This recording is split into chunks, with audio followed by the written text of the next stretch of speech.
दोस्तों आप सभी का बहुत बहुत स्वागत है हमारे चैनल में। इस वीडियो के अंदर अभी हम लोग लूसेंट सामान्य ज्ञान इससे रिलेटेड जो है इम्पोर्टेंट 40+ क्वेश्चन इस वीडियो में देखने वाले हैं। तो दोस्तों आप इस वीडियो को बहुत ध्यान से लास्ट तक देखिए। चैनल पर नया है तो चैनल को सब्सक्राइब कर बगल में एक बेल आइकन आएगा, उसे ऑन करके ऑल नोटिफिकेशन पर क्लिक कर दें। और वीडियो पसंद आए तो प्लीज़ वीडियो को लाइक ज़रूर करें। तो चलिए शुरू करते हैं। देखिए यहाँ पर हमारा पहला क्वेश्चन दिया गया है, किसी क्षेत्र को मरुस्थल माना जाएगा यदि, तो देखिए किसी क्षेत्र को मरुस्थल माना जाएगा यदि वार्षिक वर्षा 25 सेंटीमीटर से कम हो। ठीक है, वार्षिक वर्षा जो है 25 सेंटीमीटर से कम हो तब जो है किसी क्षेत्र को मरुस्थल माना जाएगा। तो ऑप्शन सी यहाँ पर करेक्ट हो जाएगा। क्वेश्चन नंबर 2 है, दिए गए विकल्पों में कौन यमुना की सहायक नदी नहीं है। तो यमुना की सहायक नदी जो है ऑप्शन सी यहाँ पर घाघरा नदी नहीं है। बाकी ये तीनों चंबल, केन और बेतवा तीनों यहाँ पर जो है ये यमुना की सहायक नदी है। क्वेश्चन नंबर 3 है, किस दर्रे से होकर ब्रह्मपुत्र नदी भारत में प्रवेश करती है। देखिए वेरी इंपॉर्टेंट क्वेश्चन है, किस दर्रे से होकर ब्रह्मपुत्र नदी जो है भारत में प्रवेश करती है। तो करेक्ट आंसर ऑप्शन बी हो जाएगा, यांगयाप दर्रा। ठीक है, यांगयाप दर्रे से होकर जो है ब्रह्मपुत्र नदी भारत में प्रवेश करती है। इसके अलावा भारत के प्रमुख दर्रे, इससे रिलेटेड जो क्वेश्चन एग्जाम में पूछे जाते हैं वो यहाँ पर हमने लिख रखे हैं। देखिए पहला दिया गया है, बुर्जिल दर्रा किस राज्य में स्थित है। बुर्जिल दर्रा जो है किस राज्य में स्थित है, तो ये जम्मू कश्मीर राज्य में स्थित है। खैबर दर्रा कहाँ स्थित है, पाकिस्तान व अफगानिस्तान के बीच स्थित है। कोलकाता और मुंबई को कौन सा दर्रा जोड़ता है। कोलकाता और मुंबई को कौन सा दर्रा जोड़ता है, तो ये भोरघाट दर्रा जोड़ता है। आर्य किस दर्रे से होकर भारत आए थे, तो ये खैबर दर्रे से होकर जो है आर्य भारत आए थे। प्रसिद्ध जवाहर सुरंग का नाम किस प्राकृतिक दर्रे को दिया गया है। प्रसिद्ध जवाहर सुरंग का नाम किस प्राकृतिक दर्रे को दिया गया है, तो ये बनिहाल दर्रे को दिया गया है। पांचला दर्रा किस राज्य में स्थित है। पांचाला दर्रा किस राज्य में स्थित है, हिमाचल प्रदेश राज्य में। जयलेपला दर्रा किस राज्य में स्थित है, सिक्किम राज्य में स्थित है। किस दर्रे से होकर तीर्थयात्री मानसरोवर झील के दर्शन हेतु जाते हैं। किस दर्रे से होकर तीर्थयात्री मानसरोवर झील के दर्शन हेतु जाते हैं, तो ये माना दर्रा से होकर जाते हैं। जम्मू से श्रीनगर का मार्ग किस दर्रे से होकर जाता है, बनिहाल दर्रे से होकर जाता है जम्मू से श्रीनगर का मार्ग। थालघाट दर्रा और भोरघाट दर्रा, मतलब थालघाट और भोरघाट दर्रे किस पर्वतमाला में स्थित है, पश्चिमी घाट में स्थित है। पीपली घाट दर्रा किस पर्वतीय भाग में स्थित है, तो ये अरावली पर्वतीय भाग में स्थित है। जोजिला दर्रा किस राज्य में स्थित है, जम्मू कश्मीर राज्य में स्थित है। तुजू दर्रा किन दो राज्यों को जोड़ता है। तुजू दर्रा जो है किन दो राज्यों को जोड़ता है, म्यांमार को जोड़ता है। बोमडिला दर्रा किस राज्य में स्थित है, अरुणाचल प्रदेश राज्य में स्थित है। पश्चिम बंगाल का रानीगंज प्रसिद्ध है। पश्चिम बंगाल का रानीगंज प्रसिद्ध है, तो करेक्ट आंसर डी हो जाएगा, कोयला क्षेत्र के लिए प्रसिद्ध है। कार्बन टैक्स लगाने वाला विश्व का पहला देश कौन सा है। कार्बन टैक्स लगाने वाला विश्व का पहला देश कौन सा है, फिनलैंड है। ऑप्शन बी यहाँ पर करेक्ट हो जाएगा। संविधान सभा के प्रारूप समिति के अध्यक्ष कौन थे। संविधान सभा के प्रारूप समिति के अध्यक्ष कौन थे, डॉक्टर भीमराव अंबेडकर थे। ठीक है, ऑप्शन डी करेक्ट हो जाएगा। इसके अलावा भारतीय संविधान से रिलेटेड जो क्वेश्चन इंपॉर्टेंट क्वेश्चन एग्जाम में पूछे जाते हैं यहाँ पर है। पहला दिया गया है, संविधान सभा की पहली बैठक कब हुई थी, 9 दिसंबर 1946 को। संविधान सभा के अस्थायी अध्यक्ष कौन थे, डॉक्टर सच्चिदानंद सिन्हा थे। संविधान सभा के अस्थायी अध्यक्ष के रूप में किसे नियुक्त किया गया था, तो डॉक्टर राजेंद्र प्रसाद को किया गया था। भारतीय संविधान सभा की स्थापना कब की गई थी, 6 दिसंबर 1946 को। भारतीय संविधान के निर्माण में कितना समय लगा था, 2 वर्ष 11 महीना 18 दिन। 2 वर्ष 11 महीना 18 दिन समय लगा था। भारत में पहली बार संविधान दिवस कब मनाया गया था, 2015 में पहली बार मनाया गया था। संविधान में धर्मनिरपेक्ष और समाजवाद शब्द किस वर्ष जोड़े गए। संविधान में धर्मनिरपेक्ष और समाजवाद शब्द किस वर्ष जोड़े गए, 1976 में। पंचवर्षीय योजना की अवधारणा किस देश के संविधान से प्रेरित है, सोवियत संघ के संविधान से प्रेरित है। किस भाग को संविधान की आत्मा कहा जाता है, प्रस्तावना को। भारतीय संविधान को लागू करते समय इसमें कितने अनुच्छेद, भाग और अनुसूचियाँ थे, 395 अनुच्छेद, 22 भाग और 8 अनुसूचियाँ। जिस टाइम पर संविधान मतलब लागू किया गया था उस टाइम पर थे। अभी वर्तमान की बात की जाए तो 450 मतलब 448 से ज़्यादा अनुच्छेद हैं, 25 भाग हैं और 12 अनुसूचियाँ अभी वर्तमान में है। ठीक है, गणना की दृष्टि से 395 ही अनुच्छेद है, लेकिन खंड वाइज इसकी संख्या बढ़ चुकी है, 450 से भी ज़्यादा अनुच्छेद हो चुके हैं। देश का कौन सा सर्वोच्च कानून है? भारतीय संविधान सर्वोच्च कानून है। भारत का संविधान किसके द्वारा बनाया गया था? तो संविधान निर्मात्री सभा के द्वारा जो है भारत का संविधान बनाया गया था। भारतीय संविधान को अंगीकृत कब किया गया था? 26 नवंबर 1949 को जो है अंगीकृत किया गया था। दोस्तों वीडियो पसंद आ रहा है तो प्लीज़ वीडियो को लाइक ज़रूर करें, अपने दोस्तों में शेयर कर सकते हैं। ठीक है, और चैनल पर नया है तो चैनल को सब्सक्राइब करके बेल आइकन प्रेस करें। अगला क्वेश्चन देखते हैं, क्वेश्चन नंबर 7 है, भारतीय संविधान में न्यायिक पुनर्विलोकन की व्यवस्था किस देश के संविधान से लिया गया है? न्यायिक पुनर्विलोकन की व्यवस्था किस देश के संविधान से लिया गया है? तो यह अमेरिका के संविधान से लिया गया, ऑप्शन ए करेक्ट हो जाएगा। वित्त विधेयकों के बारे में विशेष उपबंध संविधान के किस अनुच्छेद में वर्णित है? वित्त विधेयकों के बारे में विशेष उपबंध संविधान के किस अनुच्छेद में वर्णित है? तो यह अनुच्छेद 117 में वर्णित है, ऑप्शन बी यहाँ पर करेक्ट हो जाएगा। संघ और राज्यों के अधीन सेवाएं संविधान के किस भाग में उल्लेखित किया गया है? संघ और राज्यों के अधीन सेवाएं संविधान के किस भाग में उल्लेखित किया गया है? तो ये भारतीय संविधान के भाग 14 में जो है उल्लेखित किया गया है। अगला क्वेश्चन है, संसदीय शासन में वास्तविक कार्यपालिका शक्ति निम्नलिखित में से किसके पास होती है? संसदीय शासन में वास्तविक कार्यपालिका शक्ति किसके पास होती है? तो ये प्रधानमंत्री के पास होती है, ऑप्शन बी करेक्ट हो जाएगा। निम्नलिखित में से कौन एक संघीय बजट की तैयारी और उसे संसद में पेश करने के लिए उत्तरदायी है? तो करेक्ट आंसर ये हो जाएगा आर्थिक कार्य विभाग। ठीक है, ऑप्शन ए यहाँ पर करेक्ट हो जाएगा। अगला क्वेश्चन है, उच्चतम न्यायालय में संविधान के निर्वाचन से संबंधित मामले की सुनवाई करने के लिए न्यायाधीशों की संख्या कम से कम कितनी होनी चाहिए?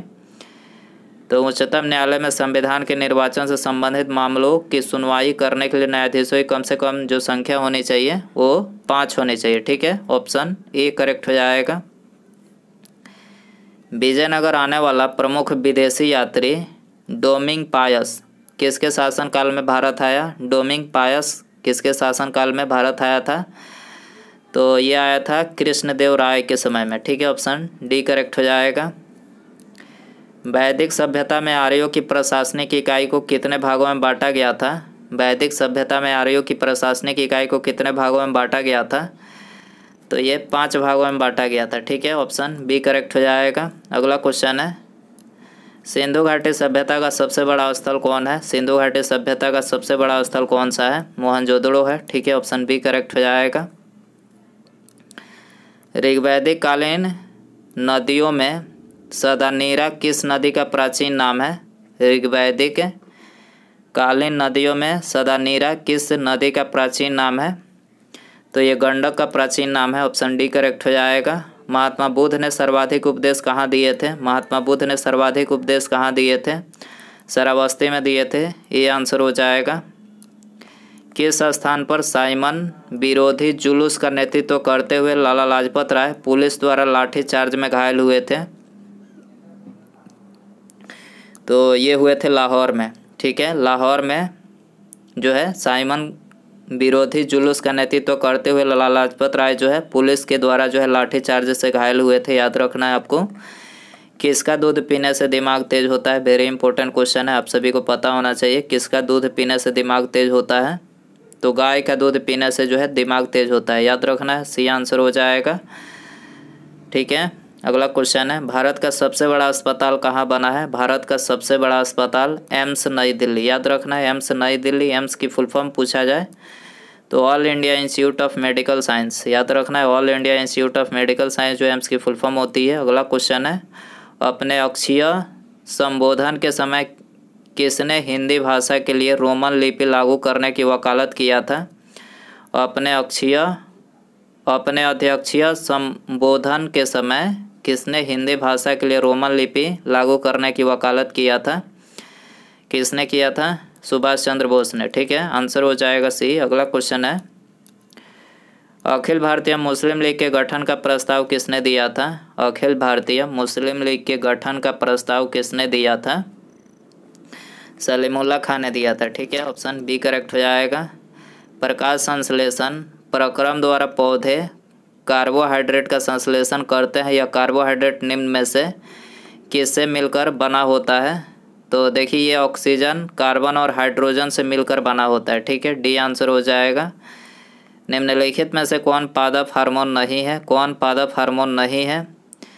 तो एपिनेफ्रिन, एपिनेफ्रिन जो है ये पादप हार्मोन नहीं है। सी आंसर हो जाएगा। सूची फर्स्ट को सूची सेकंड से सही सुमेलित कीजिए। देखिए पहला दिया गया हैजा, तो देखिए हैजा किसके द्वारा होता है? बैक्टीरिया के द्वारा। याद रखना है आपको, हैजा बैक्टीरिया के द्वारा। डेंगू जो है वायरस से होता है।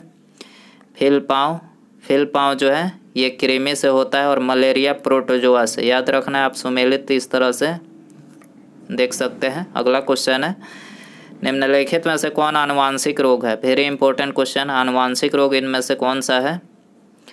तो इनमें सभी। ठीक है, हीमोफीलिया, थैलेसीमिया, सीजोफ्रेनिया, तीनों यहाँ पर क्या है? आनुवांशिक रोग है। अगला क्वेश्चन है, निम्नलिखित में से कौन जीव निमेटोडा संघ के अंतर्गत आते हैं? निम्नलिखित में से कौन जीव निमेटोडा संघ के अंतर्गत आते हैं? तो इनमें सभी आते हैं। एस्कैटिस, फिलेरियसिस, पिन वर्ग, तीनों क्या है? निमेटोडा संघ के अंतर्गत आते हैं। अगला क्वेश्चन है, लार में मुख्यतः कितने प्रकार के पाचक एंजाइम पाए जाते हैं? लार में मुख्यतः कितने प्रकार के पाचक एंजाइम पाए जाते हैं? 2 प्रकार के पाए जाते हैं। ऑप्शन ए यहाँ पर करेक्ट हो जाएगा। निम्नलिखित में से किसे कोशिकीय ईंधन भी कहा जाता है? किसे कोशिकीय ईंधन कहा जाता है? ग्लूकोज को बोला जाता है। ठीक है, ग्लूकोज को कोशिकीय ईंधन बोला जाता है। बी आंसर हो जाएगा। अधिकांश कीट श्वसन कैसे करते हैं? अधिकांश कीट श्वसन कैसे करते हैं? तो ये वातक तंत्र से करते हैं। ऑप्शन बी यहाँ पर करेक्ट हो जाएगा। अगला क्वेश्चन है, साबुन के पतले झाग में चमकदार रंगों का बनना किस परिघटना का परिणाम है? साबुन के पतले झाग में चमकदार रंगों का बनना किस परिघटना का परिणाम है? तो देखिए परावर्तन और व्यक्तीकरण का परिणाम है। परावर्तन और व्यक्तीकरण के कारण से जो है साबुन के पतले झागों में चमकदार रंगों का बनना मतलब बनता है। ऑप्शन यहाँ पर करेक्ट हो जाएगा। तंतु प्रकाशिकी संचार से संकेत किस रूप में प्रवाहित होता है? तंतु प्रकाशिकी संचार में संकेत किस रूप में प्रवाहित होता है? तो ये प्रकाश तरंग के रूप में जो है प्रवाहित होता है। डी आंसर हो जाएगा। यदि एक लोलक को भूमध्य रेखा से ध्रुव की ओर ले जाया जाए तो उसका आवर्तकाल ध्रुव पर होगा। तो देखिए उसका आवर्तकाल जो है ध्रुव पर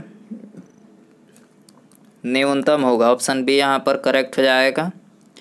साबुन के बुलबुले के अंदर का दाब वायुमंडलीय दाब से क्या होता है? अधिक होता है। ठीक है, साबुन के बुलबुले के अंदर का दाब जो है वायुमंडलीय दाब से अधिक होता है। ऑप्शन ए करेक्ट हो जाएगा। जब एक वस्तु एक समान वृत्तीय वेग से त्वरित होती है तो निम्नलिखित में से कौन सा परिवर्तित होता है? तो देखिए ये परिवर्तित होता है दिशा। ठीक है, जब एक वस्तु एक समान वृत्तीय वेग से त्वरित होती है तो दिशा जो है परिवर्तित होता है। ऑप्शन डी यहाँ पर करेक्ट हो जाएगा। किस अक्रिय गैस को छोड़कर सभी उत्कृष्ट गैसों के परमाणु की अंतिम कक्षा में 8 इलेक्ट्रॉन विद्यमान है? किस अक्रिय गैस को छोड़कर सभी उत्कृष्ट गैसों के परमाणु की अंतिम कक्षा में 8 इलेक्ट्रॉन विद्यमान है? तो देखिए करेक्ट आंसर ए हो जाएगा। हीलियम को छोड़कर जो है बाकी जो उत्कृष्ट गैसें हैं आर्गन, रेडान और जिनान, तीनों के परमाणु के अंतिम कक्षा में जो है 8 इलेक्ट्रॉन मौजूद हैं। आपको याद रखना है। अम्ल धातु कार्बोनेट के साथ अभिक्रिया करके निम्नलिखित में से कौन सा गैस निर्माण करता है? अम्ल धातु कार्बोनेट के साथ अभिक्रिया करके कौन सा गैस निर्माण करता है? तो देखिए ये कार्बन डाइऑक्साइड निर्माण करता है। ऑप्शन सी यहाँ पर करेक्ट हो जाएगा। निम्नलिखित में से किसे चाकू से काटा जा सकता है? किसे चाकू से काटा जा सकता है? तो देखिए सोडियम और पोटेशियम। ठीक है, यहाँ पर ये दोनों को चाकू से काटा जा सकता है, ए प्लस बी दोनों यहाँ पर करेक्ट हो जाएगा। अगला क्वेश्चन है, निम्नलिखित में से हाइड्रोजन का रेडियो सक्रिय समस्थानिक तत्व है। निम्न में से हाइड्रोजन का रेडियो सक्रिय समस्थानिक तत्व है, तो यहाँ पर जो है ट्राइटियम है। ठीक है, ऑप्शन सी यहाँ पर करेक्ट हो जाएगा। एसिटिलीन की रासायनिक सूत्र है, एसिटिलीन की रासायनिक सूत्र है, तो देखिए C2H2, C2H2 जो है एसिटिलीन की रासायनिक सूत्र है, डी आंसर हो जाएगा। ब्लैक गांधी किसका उपनाम है? ब्लैक गांधी किसका उपनाम है? तो ये मार्टिन लूथर किंग का उपनाम है, मार्टिन लूथर किंग। ठीक है, ऑप्शन डी यहाँ पर करेक्ट हो जाएगा। ऑस्कर के लिए नामित प्रथम भारतीय फिल्म है, ऑस्कर के लिए नामित प्रथम भारतीय फिल्म है, तो ये मदर इंडिया, मदर इंडिया है, ऑप्शन यहाँ पर करेक्ट हो जाएगा। उसके बाद यहाँ पर हमारा अगला क्वेश्चन है, ये आपके लिए होमवर्क क्वेश्चन रखते हैं। विश्व शिक्षक दिवस किस तिथि को मनाया जाता है? विश्व शिक्षक दिवस किस तिथि को मनाया जाता है? दोस्तों यदि आपको इसका आंसर पता हो तो कमेंट बॉक्स में ज़रूर बताएं, और वीडियो पसंद आया हो तो प्लीज़ वीडियो को लाइक शेयर, और चैनल पर नया है तो चैनल को सब्सक्राइब करके बेल आइकन प्रेस करें, ताकि आने वाली वीडियो जो है उसका नोटिफिकेशन आपको टाइम टू टाइम मिल सके। तो सब्सक्राइब करने के बाद बेल आइकन ऑन रखें। ठीक है, मिलते हैं अगले वीडियो में। नमस्कार, जय हिंद, जय भारत।